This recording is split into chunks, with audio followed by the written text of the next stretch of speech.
A few years ago, in the lead up to my wedding, I received a lot of advice about how to be a good Christian wife. I was told the burden of work in the home, the cooking, the cleaning was mine to bear, and that if my husband decided to help, he was doing me a favor. I was told my most urgent task was to become a mother, and that any personal or professional dreams I had needed to be shelved until I raised children. I was told to subsume my identity into my husband's, and to make my primary purpose actualizing his. When I decided to do womanhood my own way, I was told I was defying the Bible's instructions to submit. And when I began to write and blog about the intersection of gender equality and Christianity, I was called everything from weird to rebellious. But here's the thing about the Bible.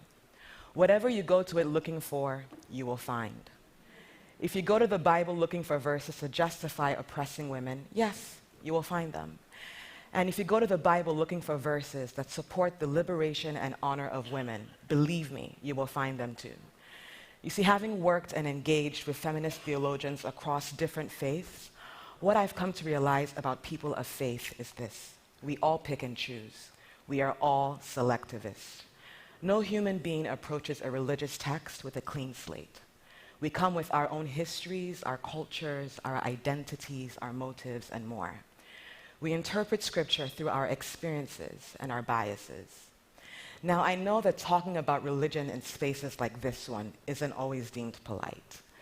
But as change makers and goalkeepers, religion is an influencer we cannot afford to ignore. Religion doesn't just show up in our homes and our places of worship. It shows up in our schools, our communities, and our governments. In Nigeria, I've seen legislators of all faiths refuse to pass a gender and equal opportunities bill that would give women basic human rights on the grounds of religion. You see, religion can be a powerful force for good, but it can also be a tool to reinforce inequality. Religion is complex, and yes, it can often seem contradictory. But I always come back to one simple teaching from my own faith. It's one that can connect all of us: Christian, Jew, Muslim, Hindu, Buddhist, atheist, agnostic, and many others. Love your neighbor as yourself. You see, love is my religion.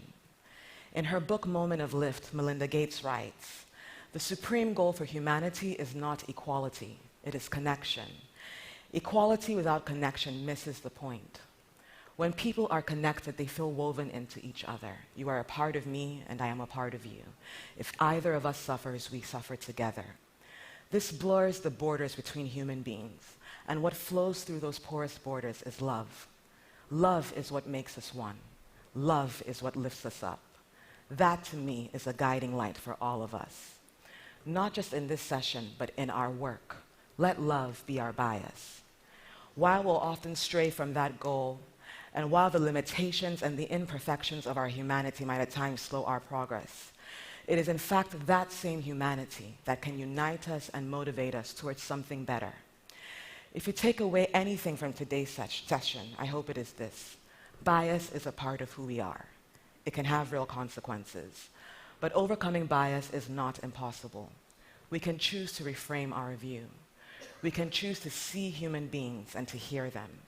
We can choose to be biased toward love and to use love as a fuel to drive positive change. And what gives me hope is that so many of you in this room already do. Thank you.